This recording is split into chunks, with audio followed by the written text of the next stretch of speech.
Chapter number 2 physics and mathematics. इसका ये हमारा थर्ड लेक्चर है जिसमें हम स्केलर्स और वेक्टर को ही कंटिन्यू करेंगे। उसके अंदर जो पॉइंट्स आ रहे हैं उनको यहाँ पे हम डिस्कस करेंगे। फर्स्ट पॉइंट जो हमें डिस्कस करना है वो है resolution of vector. Second point position vector. Third point displacement vector क्या होता है, उसको कैसे फाइंड आउट करना है, वो भी हम इस वीडियो में देखेंगे। और सबसे इंटरेस्टिंग विजुअलाइजेशन ऑफ वेक्टर, किसी भी वेक्टर को कैसे हम विजुअलाइज कर सकते हैं 2D में या 3 डायमेंशन में, वो पूरे कंसेप्चुअली हमें यहाँ पे डिस्कस करना है। सबसे पहला जो पॉइंट है वो बहुत ही बेसिक है लेकिन बहुत इम्पॉर्टेंट है। जब हम फिजिक्स स्टडी करते हैं तो बहुत सारे जगह पे हमें वेक्टर को रिजॉल्व करना होता है। ओके, उस वेक्टर्स के कंपोनेंट्स कैसे होते हैं वो भी हम देखेंगे। तो first point is a resolution of vector और इसी पॉइंट में हम कंपोनेंट्स ऑफ वेक्टर पे डिस्कस करेंगे। अब किसी भी वेक्टर को कैसे रिजोल्यूशन किया जाता है, उसको कैसे रिजॉल्व करते हैं, वो कंसिडर करने के लिए यहाँ पे हम कार्टेशियन कोऑर्डिनेट सिस्टम कंसिडर करेंगे 2 dimensional. Let us consider that this one is a x-axis, this one is a y-axis. Okay, so यहाँ पे एक वेक्टर दिया है, उस वेक्टर को हम यहाँ पे ड्रॉ कर लेते हैं। मान के चले this is a r vector. Okay, ये जो भी वेक्टर यहाँ पे हम ड्रॉ कर रहे हैं this is a r vector, ये r वेक्टर है। इस r वेक्टर को हमें अलोंग x एक्सिस और अलोंग y एक्सिस रिजॉल्व करना है। मान के चलिए कि ये जो भी वेक्टर है, इस वेक्टर ने r वेक्टर ने अलोंग x एक्सिस अल्फा इतना एंगल किया है और इसी वेक्टर ने with respect to y axis इसने बीटा इतना एंगल किया है।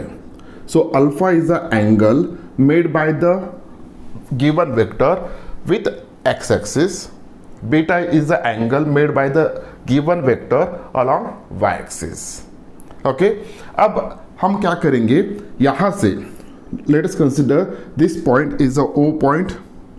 इस पॉइंट को हम O पॉइंट कंसिडर करेंगे और ये जो भी पॉइंट है इस पॉइंट को हम A पॉइंट कंसिडर करेंगे। ओके, सो A से लेके हमें एक परपेंडिकुलर ड्रॉ करना है along OX। सो और जहाँ पे यहाँ पे इंटरसेक्ट हो रहा है इस पॉइंट को हम नाम देंगे B। Okay, so A B ये जो भी लाइन है ये परपेंडिकुलर है टू द x एक्सिस। उसी तरह से A से हमें अलोंग y एक्सिस एक लाइन परपेंडिकुलर लाइन ड्रॉ करना है like this one. So this point जहाँ पे इंटरसेक्ट हो रहा है इसको हम C पॉइंट कंसिडर करेंगे। ओके, अब यहाँ पे देखिए इस वेक्टर का अगर मैं प्रोजेक्शन लेता हूँ, अगर ऊपर से लाइट लगाते हैं हम, अगर इस वेक्टर का प्रोजेक्शन देखते हैं सो इसका जो भी प्रोजेक्शन होगा वो O से लेके B तक आएगा। ओके, OB इतना उसका प्रोजेक्शन आएगा और इसी वेक्टर का अगर प्रोजेक्शन लेते हैं अलोंग y एक्सिस तो वो आएगा O से लेके C तक। अब यहाँ पे और थोड़ा इजी करने के लिए यहाँ पे हम यूनिट वेक्टर्स कंसिडर करते हैं along x axis and y axis. Now unit vectors along x axis is a I. So I is a unit vector along x axis. Similarly along y axis जो भी unit vector होता है it's a z. Okay, z is a unit vector along y axis. I is a unit vector along x axis. So these are the unit vectors. What are the unit vectors? Unit vectors are those vectors which having the magnitude of 1 unit. सो ये specially direction represent करने के लिए use किया जाता है। सो जब अब आगे जब हम स्टडी करेंगे तो I अगर यूनिट वेक्टर है वो अलोंग x एक्सिस को यूनिट वेक्टर रिप्रेजेंट करेगा। ओके, वो सिर्फ डायरेक्शन दिखाता है और J जो भी है वो डायरेक्शन दिखाएगा along positive y axis. Okay, so ये हो गए यूनिट वेक्टर्स। अब हम क्या करेंगे, अब यहाँ पे मुझे OB की वैल्यू फाइंड आउट करना है। तो OB की वैल्यू फाइंड आउट करने के लिए हम यहाँ पे cos ऑफ अल्फा कंसिडर करते हैं, cos of alpha. Okay, now let us consider triangle OAB। इस ट्रायंगल में अगर हम cos अल्फा लेते हैं so it is a adjacent side upon hypotenuse. So adjacent side कितना है, OB है, और हाइपोटेन्यूज कितना है, OA है, OA। अब OB की वैल्यू कितना होगा, सो OB की वैल्यू होगा OA into cos of alpha, और OB की जो भी वैल्यू होगा this is equals to OA is a given vector और उसका मैग्नीट्यूड जो भी होगा, ओके, O से लेके A तक का उसका मैग्नीट्यूड होगा, और मैग्नीट्यूड हम सिंपल R से रिप्रेजेंट करेंगे। तो OA के जगह पे हमने R लिख दिया into cos of alpha, cos of alpha, okay. अब O से लेके B तक का जो भी लेंथ है, O से लेके B तक का जो भी लेंथ है, this is equals to R cos of alpha. What is alpha? It is the angle made by the given vector with respect to x-axis. अगर इसी तरह हम OC फाइंड आउट करते हैं तो OC की वैल्यू निकल के आएगा, so R cos of beta, okay. यहाँ पे दो एंगल्स दिए हैं, इतना याद रखिएगा।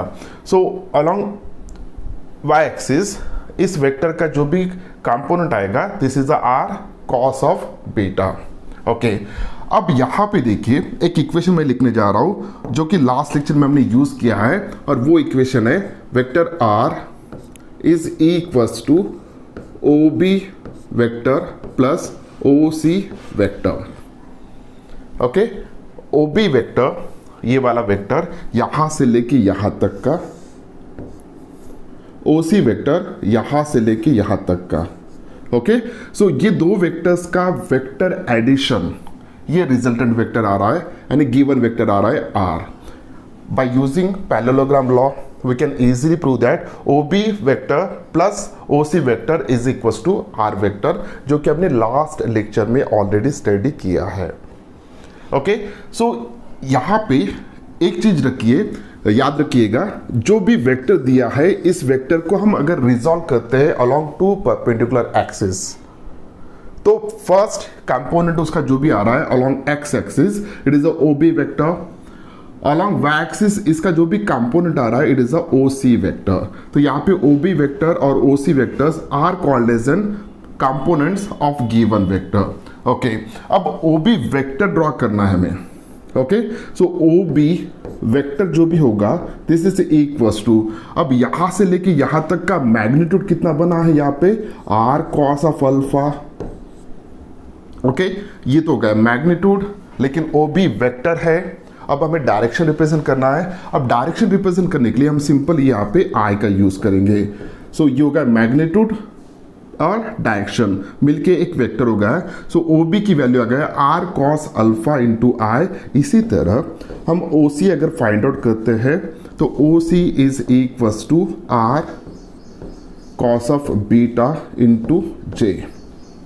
तो ये दोनों वैल्यूज यहाँ पे सब्स्टिट्यूट करेंगे, जो भी रिजल्टेंट वेक्टर है या गिवन वेक्टर है it is equals to R cos of alpha I plus R cos of beta J, okay. So यहां पे एक चीज याद रखिएगा कि जो भी ये R cos अल्फा है this is a component of given vector along x axis, okay, along x axis, और R cos बीटा जो भी है this is a component of the given vector along y axis. तो इस vector को हमने along x axis और along y axis हमने रिजॉल्व कर लिया। अब यहाँ पे हमेशा दो एंगल नहीं दिए रहते, सिर्फ एक एंगल दिया रहता है। अब मान के चलिए कि जो भी गिवन वेक्टर है इसका सिर्फ अलोंग x एक्सिस के साथ का एंगल दिया है, हमें बीटा की वैल्यू पता नहीं है, ओके। अगर सिर्फ अल्फा दिया है बीटा पता नहीं है तो उस केस में जो भी बीटा है यानी जो भी ये एंगल है बचा हुआ एंगल, यानी गिवन वेक्टर ने y एक्सिस के साथ कितना एंगल किया है, सिर्फ अगर अल्फा पता है तो वो वैल्यू हो जाएगा 90 माइनस अल्फा। यानी इस केस में अगर बीटा नहीं दिया है तो it is equal to 90 minus alpha. अगर ये वैल्यू मैं इस इक्वेशन में सब्स्टिट्यूट करता हूं तो नया इक्वेशन क्या आएगा, so R vector is equal to R cos of alpha into I plus R अब कॉस ऑफ बीटा, बीटा की जगह पे हम क्या सब्स्टिट्यूट करेंगे, 90 माइनस अल्फा, और cos of 90 minus alpha is equals to sine alpha, तो R sine of alpha into j. Okay, तो अगर एक ही एंगल दिया है, अगर एक ही एंगल दिया है तो यहां पे याद रखिएगा कि इस वेक्टर का जो भी कंपोनेंट आएगा अलोंग एक्स एक्सिस वो होगा आर कॉस अल्फा, और इस वेक्टर का जो भी कंपोनेंट आएगा अलोंग वाई एक्सिस वो होगा आर साइन अल्फा। ओके, अब अल्फा नहीं दिया है, सिर्फ बीटा दिया है, तो सेम प्रैक्टिस यूज करके हम वो भी इक्वेशन लिख सकते हैं। और वो इक्वेशन कैसा होगा, अगर आपने जो भी गिवन वेक्टर दिया है उसका एंगल दिया है with respect to Y axis, तो उस केस में यहाँ पे R sine of beta into i plus R cos of beta into जे।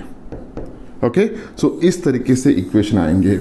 अब अगर सिर्फ बीटा दिया है गिवन वेक्टर का, ओके, सिर्फ बीटा दिया है गिवन वेक्टर का with respect to Y axis, वो एंगल दिया है, तो उस केस में इस वेक्टर का कंपोनेंट अलोंग वाई एक्सिस कितना बनेगा, इट्स आर कॉस बीटा, और इसी वेक्टर का अलोंग एक्स एक्सिस कंपोनेंट कितना बनेगा, R sine of beta. Okay, R sine of beta in this way. तो आपको ये पता होना चाहिए कि जिस साइड में एंगल दिया है उस तरफ उसका कॉस का कंपोनेंट आएगा, और अपोजिट डायरेक्शन में यानी दूसरे जगह पे साइन कंपोनेंट आएगा। ओके, यहाँ पे देखिए इस वेक्टर का alpha with respect to axis दिया है, तो अल्फा की तरफ यानी एक्स एक्सिस की तरफ कौन सा कंपोनेंट आया है, आर कॉस अल्फा, और अपोजिट में आर साइन ऑफ अल्फा आएगा। ओके, अगर सिर्फ बीटा दिया है तो उस केस में इस साइड में कॉस का कंपोनेंट और अपोजिट साइड्स में साइन का कंपोनेंट इन दिस वे। तो यहाँ पे एक चीज याद रखिएगा, जो भी वेक्टर दिया है उस वेक्टर को अलोंग टू परपेंडिकुलर एक्सिस हम रिजॉल्व कर सकते हैं। जब हम रिजॉल्व करेंगे तो इस तरीके के कंपोनेंट्स उसके आएंगे। ओके, तो यहाँ पे ये जो भी है these are called as a component of given vector. Okay, ये component of given vector है along x axis, this is the component of given vector along y axis. So in this way, so ये था resolution of vector along x axis and y axis. यानी कोई भी perpendicular दो axis है तो उनके अलोंग हम किसी भी वेक्टर को रिजॉल्व कर सकते हैं। Okay, so this is the first one. Second point हमें डिस्कस करना है वो है 3 डायमेंशन में। ये जो भी डिस्कशन हमने यहाँ पे किया था ये 2 डायमेंशन में था। ओके, ये 2D में था। अगर 3 डायमेंशन है तो 3 डायमेंशन में कैसे हम इसको डिस्कस करेंगे, तो यहाँ पे देखिए this one is a X axis, this one is a Y axis and this one is a Z axis, और यहाँ पे एक वेक्टर दिया है। ओके, सो इस वेक्टर को हमें रिजॉल्व करना है अलॉन्ग दिस 3 एक्सिस। अब रिजॉल्व करने के लिए सबसे पहले उस वेक्टर का मैग्नीट्यूड पता होना चाहिए और साथ ही साथ उस वेक्टर ने with respect to X axis, Y axis और जेड एक्सिस कितना एंगल किया है वो हमें पता होना चाहिए। ओके, तो इस केस में मान के चलिए कि जो भी वेक्टर दिया है दिस इज वेक्टर आर, इस वेक्टर ने एक्स एक्सिस के साथ अल्फा इतना एंगल किया है। मान के चलिए कि इसी वेक्टर ने इस वेक्टर ने वाई एक्सिस के साथ बीटा इतना एंगल किया है और इसी वेक्टर ने जेड एक्सिस के साथ, ओके, जेड एक्सिस के साथ ये गामा इतना एंगल किया है। तो on the basis of this one जब आप इस वेक्टर को आप रिजॉल्व करेंगे अलोंग 3 परपेंडिकुलर एक्सिस, तो इसके कंपाउंड्स कितने बनेंगे। जिस मेथड से हमने 2 डायमेंशन में जो मेथड हमने यूज़ किया था उसी मेथड से हम यहाँ पे भी रिजॉल्व कर सकते हैं। तो मैं सीधा सीधा लिख लेता हूँ, जो भी रिजल्टेंट वेक्टर होगा यानी गिवन वेक्टर है, it can be resolve along 3 different axis. So यहाँ पे याद रखिएगा i is a unit vector along x axis, j is a unit vector along Y axis and k is a unit vector along z axis. तो इसके हिसाब से R x into i plus R y into j plus R z into k, where rx is a component of the vector given vector along x-axis, ry is a component of the given vector along y-axis, and rj is a component of the vector along z-axis. Okay, so अब rx की value कितना होगा? अगर जो method हमने इसके पहले use किया उसी मेथड से अगर हम यूज करते हैं तो यहाँ पे rx की वैल्यू निकल के आता है, it is a cos of capital R into any magnitude of given vector into cos of alpha, और ry की वैल्यू निकल के आता है r into cos of beta, और rz की वैल्यू निकल के आता है r into cos of gamma. Okay, ये सभी वैल्यूज यहाँ पे सब्स्टिट्यूट करेंगे. सब्स्टिट्यूट करने के बाद जो भी इक्वेशन आएगा, that equation is like this one, vector r is equals to r cos of alpha i plus ये होगा x component r cos of beta into j plus r cos of gamma into k. So this is a required equation. Okay, जो भी vector दिया है उस vector को हमने along 3 axis perpendicular axis हमने इसको रिजॉल्व कर लिया, और उसके जो कंपोनेंट्स है वो इस तरीके से हमें मिलेंगे. अब इस केस में तीनों के साथ उस वेक्टर ने कितना एंगल किया है वो पता होना चाहिए. ओके, वो अगर पता है, यानी अल्फा, बीटा और गामा आपको पता है, तो आप इजीली कंपोनेंट्स फाइंड आउट कर सकते हो. अब इस केस में इस इक्वेशन में जो भी कॉस ऑफ अल्फा है, जो भी कॉस ऑफ बीटा है और जो भी कॉस ऑफ गामा है, so these are called as an direction cosines.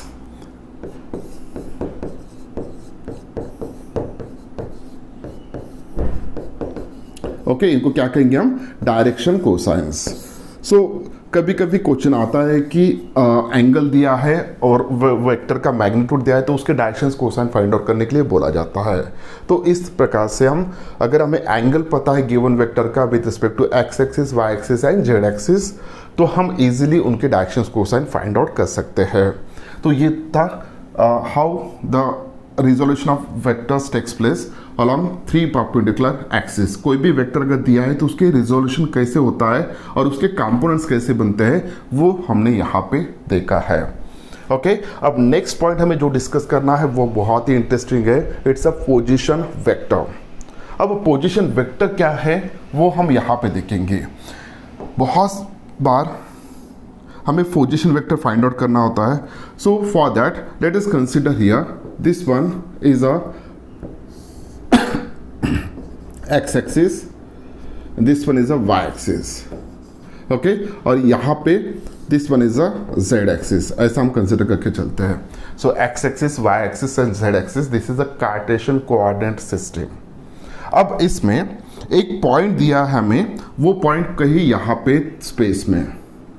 अब इस पॉइंट के जो भी कोऑर्डिनेट्स है वो मान के चलिए कि x है, y है और z है. So x, y, z are the coordinates of that point. अब वो पॉइंट स्पेस में एग्जैक्टली कहाँ पे है वो दिखाने के लिए हम एक वेक्टर ड्रॉ करेंगे from origin up to that point, और वो वेक्टर रिप्रेजेंट करेगा उस पॉइंट का position. That's why it is called an position vector. So यहाँ पे हम एक यहाँ पे ओरिजिन से लेके उस पॉइंट तक हम एक वेक्टर ड्रॉ करते हैं. Okay, so this is called as an position vector P. So this is a vector which represent the position of that point. Space में वो पॉइंट एग्जैक्टली कहाँ पे है उसका वो पोजीशन हमें देता है. That's why it is called as an position vector. और ये जो भी पोजीशन वेक्टर होगा इसका मैग्नीट्यूड और डायरेक्शन फिक्स होगा फॉर गिवन पॉइंट. अगर पॉइंट स्पेस में कहीं भी चेंज होगा तो उस पोजीशन वेक्टर का मैग्नीट्यूड भी चेंज होगा और डायरेक्शन भी चेंज होगा. अब इस वेक्टर को हम कैसे लिख सकते हैं? सो इस पोजीशन वेक्टर को हम यहाँ पे, अगर उसके कोऑर्डिनेट्स पता है तो सिंपली हम यहाँ पे लिख सकते हैं X I plus Y J plus Z K. So I J K ये यूनिट वेक्टर्स है along X axis, Y axis and Z axis respectively. Okay, और ये जो भी है उसके कोऑर्डिनेट्स है। मान के चलिए कि किसी पॉइंट के कोऑर्डिनेट कुछ इस तरीके के है 2, 3, 5। ओके, तो जो भी वेक्टर बनेगा पोजीशन वेक्टर, दैट position vector is equal to 2i plus 3j plus 5k। तो इस तरीके से उस पॉइंट का पोजीशन वेक्टर हम पॉइंट आउट कर सकते हैं। तो वो पॉइंट कहाँ पे जिसके कोऑर्डिनेट्स है 2, 3, 5, तो उसका पोजीशन वेक्टर क्या होगा? So position vector is equal to 2i plus 3j plus 5k। अब ये जो भी इक्वेशन आया है एग्जैक्टली इसको कैसे विजुअलाइज कर सकते हैं वो हम आखिरी पॉइंट में डिस्कस करेंगे। तो यहाँ पे याद रखिएगा कि स्पेस में अगर कोई भी पॉइंट दिया है तो विथ रिस्पेक्ट टू ओरिजिन उस पॉइंट तक जो भी हम एक वेक्टर ड्रॉ कर रहे हैं, ओके, ओरिजिन से लेके उस पॉइंट तक जो भी वेक्टर ड्रॉ कर रहे हैं, यानी ओरिजिन पे उसका इनिशियल पॉइंट होगा और जो भी हेड होगा वो उस पॉइंट पे होगा। ओके, तो उसका लेंथ जो भी देगा वो मैग्नीट्यूड देगा और डायरेक्शन जो भी है वो हम कैलकुलेट इजीली कर सकते हैं। सो उस वेक्टर को हम कहेंगे पोजीशन वेक्टर और इसका बहुत ज़्यादा यूज़ हमें आगे जाके करना है।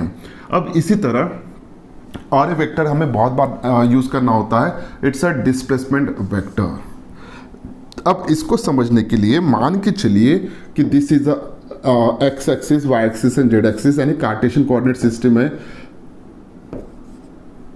ओके, अब यहाँ पे एक पार्टिकल है जो इस पॉइंट पे था पहले और यहाँ से यानी P1 पॉइंट पे था और यहाँ से लेकर वो यहाँ तक आ गया P2 पॉइंट पे, यानी पार्टिकल का मूवमेंट हुआ है फ्रॉम पॉइंट P1 से लेके P2 तक। तो जो भी पार्टिकल का मूवमेंट हुआ है it is like this one. Okay, अब यहाँ पे एक पार्टिकल था स्पेस में P1 पॉइंट पे, वहाँ से लेके वो P2 तक आया। ओके, तो यहाँ पे हमें उस पार्टिकल का पोजीशन सबसे पहले कहाँ पे था? P1 पे था, तो उसके लिए हम एक अलग से वेक्टर ड्रॉ करेंगे। जब वो फाइनल पॉइंट पे पहुंचा तो उसके लिए पोजीशन वेक्टर अलग से ड्रॉ करेंगे। तो फर्स्ट पोजीशन वेक्टर क्या होगा? The first position vector is this one, this is the first position vector. Okay, final position vector is this one, this is the final position vector. So इसको हम R1 consider करेंगे, this is R1 vector, this is R2 vector. Okay, so R1 is the first initial position vector of that particle, R2 is the final position vector of that particle। अब यहाँ पे देखिए ये जो भी है okay, P1 से लेके तो P2 तक, अगर यहाँ पे मैं एक वेक्टर ड्रॉ करता हूँ like this one, so this is called as an displacement vector. Okay, अब डिस्प्लेसमेंट वेक्टर कैसे ड्रॉ करेंगे? अब देखिए ऑलरेडी R1 आपको पता है, R2 पता है, आपको R1 पता है, R2 पता है, और ये डिस्प्लेसमेंट वेक्टर फाइंड आउट करना है। यानी जो भी पार्टिकल का डिस्प्लेसमेंट हुआ है उसको रिप्रेजेंट करने वाला vector is a displacement vector. तो इनिशियल पॉइंट उस डिस्प्लेसमेंट वेक्टर का कहाँ पे था? P1 पॉइंट पे। फाइनल पॉइंट कहाँ पे है? P2 पॉइंट पे है। तो अब ये डिस्प्लेसमेंट वेक्टर कैसे फाइंड आउट करेंगे? उसके लिए हम सिंपली यहाँ पे ट्रायंगल लॉ यूज कर सकते हैं। अब ट्रायंगल लॉ लास्ट लेक्चर में हमने लिया था। अकॉर्डिंग टू ट्रायंगल लॉ, अब देखिए दो वेक्टर कौन से सेम ऑर्डर में है? तो R1 और ये D, ये दो वेक्टर्स सेम ऑर्डर में है और ये R2 वेक्टर अपोजिट ऑर्डर में है। तो on the basis of triangle law we can write here R2 vector is equals to R1 vector plus D vector. Okay, अब मुझे D वेक्टर की वैल्यू चाहिए तो मैं क्या करूंगा? इस R1 वेक्टर को इधर शिफ्ट कर दूंगा, यानी R2 vector minus R1 vector. तो ये होगा आपका डिस्प्लेसमेंट वेक्टर, यानी जो भी फाइनल पोजीशन वेक्टर आ रहा है उसमें से हमें इनिशियल पोजीशन वेक्टर को सब्ट्रैक्ट करना है। अब एग्जांपल के तौर पे देखते हैं, अगर इसके कोऑर्डिनेट्स ओके P1 पॉइंट के कोऑर्डिनेट मान के चलिए 1, 2, 5 थे और इसके कोऑर्डिनेट जो भी है वो है 0, 2, 4 और 6 ऐसे कंसिडर करके चलते हैं। सो जब वो P1 पॉइंट पे था पार्टिकल, उस वक्त उसके कोऑर्डिनेट थे 1, 2, 3, यानी x की वैल्यू 1, y की वैल्यू 2 और z की वैल्यू होगा 5। उसी तरह जब वो फाइनल पॉइंट पे पहुंचा उस वक्त उसके कोऑर्डिनेट है 2, 4, 6। तो R1 पोजीशन वेक्टर जो भी है ये हो जाएगा आपका I plus 2j plus 5k। Okay, और R2 वेक्टर आपका बनेगा यहाँ पे 2I plus 4j plus 6k। Okay, तो डिस्प्लेसमेंट वेक्टर क्या होगा बेटा? It's R2 vector minus R1 vector. So R2 vector minus R1 vector, this is equals to twice I plus 4j plus 6k minus I plus twice j plus 5k। Okay, जब मैं इसको solve करूंगा तो displacement vector कितना आएगा? तो 2I minus I, it's I, 4j minus 2k, it's 2j, okay, plus 6k minus 5k, it's k। So I plus 2j plus k, ये जो भी हो गया this is a displacement vector. तो इस तरीके से हम किसी भी पार्टिकल जब डिस्प्लेस हो रहा है in a space from one point to another point, तो उसका डिस्प्लेसमेंट वेक्टर हम इजीली फाइंड आउट कर सकते हैं। हमेशा याद रखिएगा कि फाइनल पोजीशन वेक्टर से इनिशियल पोजीशन वेक्टर को हमें सब्ट्रैक्ट करना है। ओके, सो ये था discussion about the displacement vector. क्या होता है डिस्प्लेसमेंट वेक्टर और उसको कैसे कैलकुलेट करते हैं वो हमने यहाँ पे देखा है।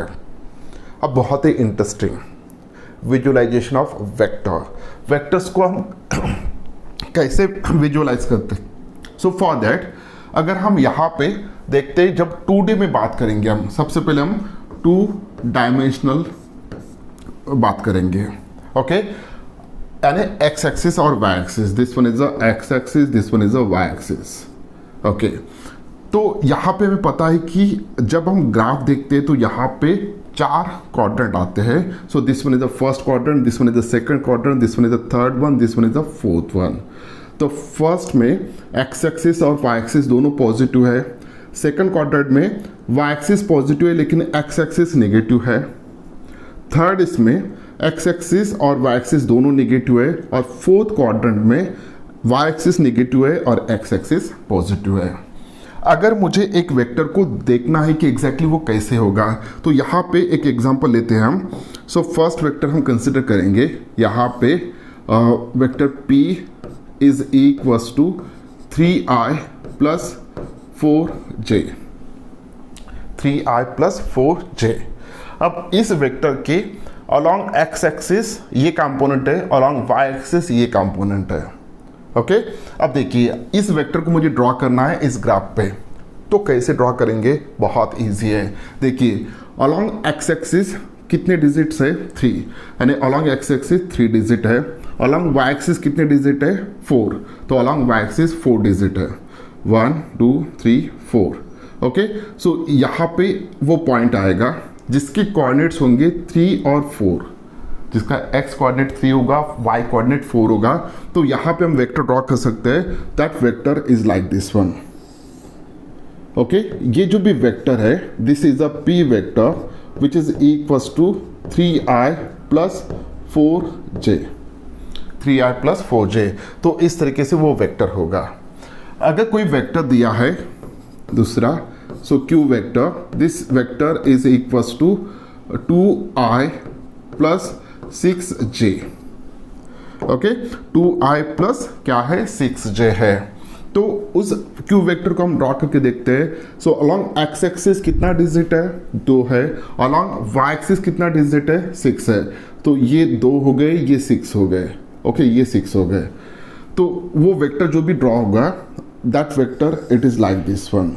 ओके, इस तरीके का वो वेक्टर होगा। So this is a q vector which is equals to 2I plus 6j। यानी जो भी यहाँ पे वैल्यूज आ रहे हैं इनके हिसाब से उस वेक्टर का डायरेक्शन और मैग्नीट्यूड दोनों चेंज हो रहे हैं। देखिए इस वेक्टर का मैग्नीट्यूड ज़्यादा दिखेगा, जब हम कैलकुलेट करेंगे तो वो ज़्यादा आएगा, और इस वेक्टर का मैग्नीट्यूड जो भी है वो कम है। अब दोनों के डायरेक्शंस डिफरेंट है। अगर वेक्टर ओके थर्ड अगर कुछ वेक्टर कोई ऐसा है दिया है कि उसकी वैल्यूज़ है R vector is equals to -2i plus 2j, -2i plus 2j। Okay, देखिए अब ये जो भी माइनस है ये निगेटिव एक्स एक्सिस को रिप्रेजेंट करता है। ओके, और j जो भी है ये पॉजिटिव y एक्सिस को रिप्रेजेंट करता है। तो negative x axis positive y axis, negative x axis positive y axis, तो डेफिनेटली वो जो भी वेक्टर आएगा r वेक्टर वो सेकंड क्वाड्रेंट में आना चाहिए।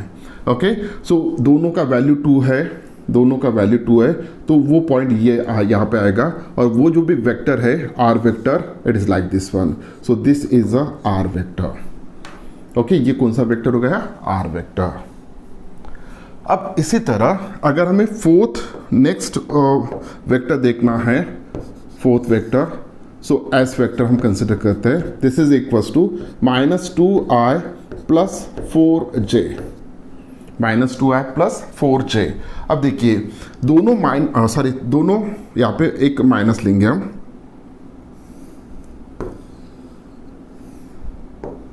-4j, दोनों माइनस लेंगे तो डेफिनेटली वो थर्ड कोऑर्डिनेट में आएगा। अलॉन्ग एक्स एक्सिस कितना है? 2 डिजिट है। अलॉन्ग वाई एक्सिस कितना है? 4 है।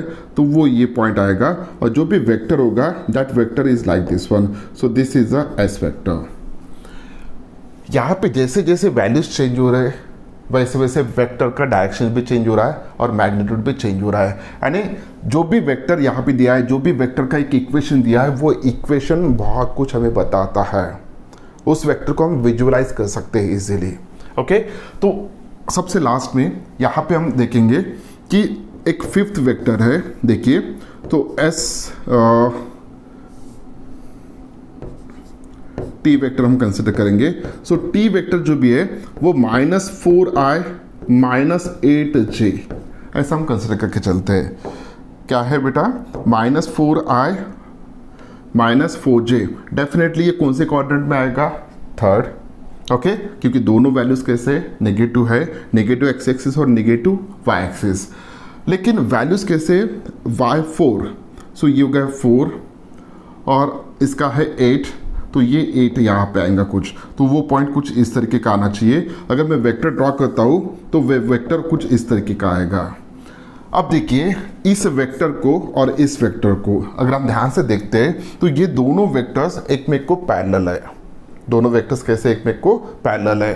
तो इस तरीके से हम इस वेक्टर्स को यहाँ पे देख के भी बता सकते हैं कि उसका डायरेक्शन कैसे होगा। अगर इसमें से मैं 2 कॉमन निकाल लेता हूँ तो ये -2i -4j हो जाएगा, जो कि सेम वेक्टर है। लेकिन इस वेक्टर का जो भी मैग्नीट्यूड होगा वो 2 टाइम्स होगा as compare to this one, जो कि हमें यहाँ पे दिख रहा है। दोनों का डायरेक्शन कैसा है? सेम है। तो इक्वेशन के बेसिस पे हम बहुत कुछ विजुअलाइज कर सकते हैं। अब एक एग्जांपल के तौर पे अगर 2 वेक्टर्स दिए हैं, दोनों में का एंगल अगर आपको फाइंड आउट करना है, मान के चलिए थोड़ा इजी ले लेते हैं एग्जांपल। सो 2 वेक्टर्स है, first vector is a P vector, second vector is a Q vector. P vector जो भी है 2i plus 2j। Okay, Q vector जो भी है वो 2i माइनस 2j। ओके, अब इन दोनों वेक्टर को ड्रॉ करते हैं। इन दोनों वेक्टर में का एंगल हम फाइंड आउट करते हैं। ओके, एंगल ये ग्राफिकल मेथड से भी हम इमेजिन कर सकते हैं। एंगल दोनों में का फाइंड आउट करने के लिए आगे हम देखने वाले कि कैसे दोनों में का एंगल हम इजीली फाइंड आउट कर सकते हैं। उसके लिए शॉर्टकट मेथड भी है, लेकिन विजुअलाइजेशन करके हम यहाँ पे फाइंड आउट कर सकते हैं। वो हम कैसे कर सकते हैं वो देखिए। अब ये जो भी p वेक्टर है ये फर्स्ट क्वाड्रेंट में आएगा, q वेक्टर जो भी है वो सेकंड क्वाड्रेंट में आएगा। सॉरी, सेकंड जो भी है q वेक्टर जो भी है वो फोर्थ क्वाड्रेंट में आएगा। यानी एक ये फर्स्ट क्वाड्रेंट में आ रहा है और ये फोर्थ क्वाड्रेंट में आ रहा है। तो इसको ड्रॉ कर लेते हैं। ड्रॉ करने के लिए सिंपली क्या करेंगे? सो ये पॉइंट ये होगा और दूसरा पॉइंट मेरे ख्याल से ये होगा। एक वेक्टर हम ऐसा ड्रॉ कर रहे हैं जो कि ये कौन सा वेक्टर है? p vector. और q वेक्टर ऐसे ड्रॉ करेंगे हम जो कि q वेक्टर है। अब देखिए दोनों की वैल्यू 2 होने के कारण ये इस पूरे एंगल को बाइसेक्ट कर रहा है। तो ये एंगल कितना बन के आएगा? 45 डिग्री। और उसी तरह यहाँ पे भी 2 और 2 एग्जैक्टली बीच में से जा रहा है, तो ये एंगल कितना बनेगा 45 डिग्री। तो P वेक्टर और Q वेक्टर में टोटल एंगल कितना बनेगा, टोटल एंगल बनेगा 90 डिग्री।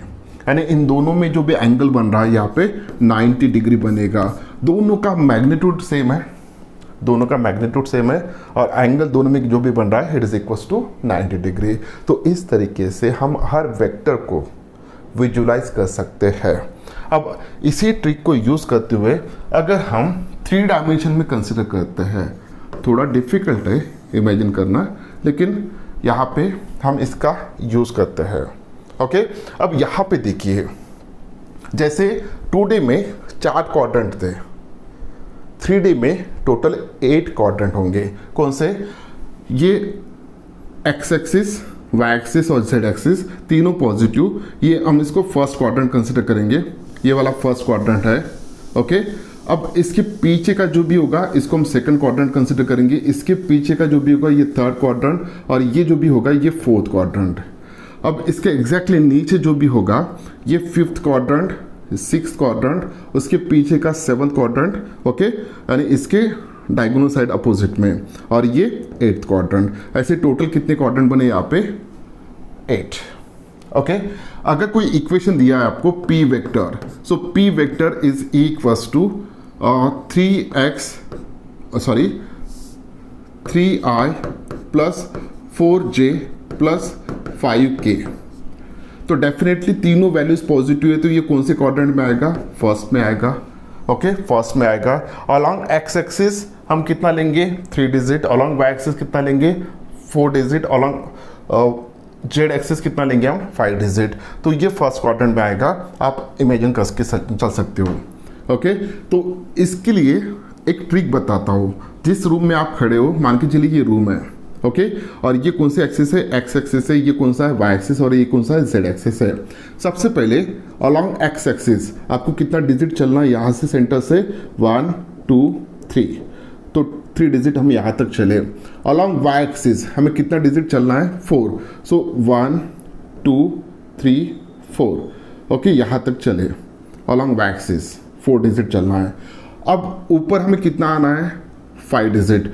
तो 1 2 3 4। तो इस पॉइंट पे कहीं ना कहीं वो पॉइंट आएगा, तो ओरिजिन से लेके उस पॉइंट तक हम वेक्टर ड्रॉ कर सकते हैं। तो इस तरीके से आप उसको विजुलाइज कर सकते हो। इसी तरह अगर मैं क्यू वेक्टर आपको देता हूँ, इसका वैल्यू है -3i - 3j प्लस k। तो माइनस माइनस प्लस। अब देखिए माइनस माइनस प्लस कहाँ पे आ रहा है? Okay, so minus minus plus ये जो भी है थर्ड क्वाड्रेंट में आ रहा है। कौन से? इसमें थर्ड क्वाड्रेंट में। X axis negative, Y axis negative और जेड एक्सिस ये पॉजिटिव आ रहा है। सो इन दिस वे अगर कोई आर वेक्टर है जिसकी वैल्यू है -3i - 3j -4k, अब ये कहाँ पे आएगा? ओके, ये तीनों कैसे है? निगेटिव है। तो ये कहाँ पे आएगा वो आप इमेजिन कर सकते हो। मेरे ख्याल से इसका जो डायगोनल अपोजिट है, ओके, वहाँ पे ये तीनों माइनस में आएंगे। तो इस तरीके से हम किसी भी वेक्टर को विजुलाइज कर सकते हैं। ओके, तो हर एक इक्वेशन कुछ ना कुछ हमें इंफॉर्मेशन देता है, और स्पेशली फिजिक्स में अगर इक्वेशन समझ में आ गया, इक्वेशन का मीनिंग अगर अच्छी तरह से हमें समझ में आता है, क्या कहना चाहता है इक्वेशन, तो फिजिक्स बहुत ही इजी होगा। चाहे आप नीट की प्रिपरेशन कर रहे हो, चाहे JEE की प्रिपरेशन कर रहे हो, तो वो बहुत ईजी होगा। ओके, इसी तरह कंसेप्चुअली हम हर पॉइंट को डिस्कस करते जाएंगे। मैं स्पेशली 2 किताबें यूज़ कर रहा हूँ, concepts of physics bye HC Verma sir और DC पांडे सर की जो किताबें हैं स्पेशली फॉर JEE और नेट। ओके, वो किताबें मैं यूज़ कर रहा हूँ, और उन्हीं किताब में से जो भी मुझे अच्छा लगता है मैं समझ के आपको यहाँ पे एक्सप्लेन करके बता रहा हूँ। ओके, तो दोनों किताबें बहुत इंपॉर्टेंट हैं। अगर आप स्पेशली JEE की प्रिपरेशन कर रहे हो तो दोनों किताबें अब अपनी जगह पे बहुत ही बढ़िया किताबें हैं। अब मेरा ये मानना है कि कंसेप्ट्स अगर क्लियर करने हैं तो दोनों किताबें आपके पास होना चाहिए। उनके जो एक्सरसाइजेस है, मैं तो यहाँ पे कंसेप्ट्स पढ़ा रहा हूँ, लेकिन जो भी एक्सरसाइजेस है साथ ही साथ अगर आप एक्सरसाइजेस करते हैं तो बहुत ही फ़ायदा आपको होगा। और आप इजीली नीट या JEE की जो भी एग्ज़ाम है वो क्रैक कर सकते हो। As per as physics concern, जिस स्टूडेंट्स के कंसेप्ट क्लियर रहेंगे वही एग्ज़ाम में अच्छा स्कोर कर पाएगा। कोई शॉर्टकट्स नहीं होता है। ओके, सबसे पहले कंसेप्ट को समझना है और उस कंसेप्ट को अपने अप्लाई करके देखना है। ओके, जब ये प्रैक्टिस आप करते जाओगे तो फिजिक्स में बहुत ज़्यादा इंटरेस्ट आपको आएगा और बहुत ही अच्छा स्कोर आप कर सकते हो। और एक बात लास्ट में बोलता हूँ कि कोई शॉर्टकट्स नहीं होते, जितने भी चाहिए MCQs कर लीजिए आप, विदाउट नोइंग कंसेप्ट कुछ नहीं होगा। क्योंकि जब पेपर सेट होता है तो वो पूरे कंसेप्ट्स पे होता है, वो जो पुराने MCQs है वही रिपीट नहीं होते हैं। तो प्लीज़ कंसेप्ट्स क्लियर कीजिएगा। उम्मीद करता हूँ कि ये वीडियो अच्छा लगा। अगर वीडियो अच्छा लगा तो इस वीडियो को लाइक कीजिए, अपने दोस्तों के साथ शेयर कीजिए। आने वाले 1 या 1.5 साल के अंदर पूरा का पूरा फिजिक्स का सिलेबस मैं यहाँ पे एक्सप्लेन करने जा रहा हूँ। ओके, अगर चैनल को आपने अभी तक सब्सक्राइब नहीं किया है तो चैनल को भी सब्सक्राइब कर दीजिएगा। Thank you very much. मिलते हैं नेक्स्ट वीडियो में प्रोडक्ट ऑफ 2 वेक्टर्स के साथ। तब तक के लिए बाय बाय।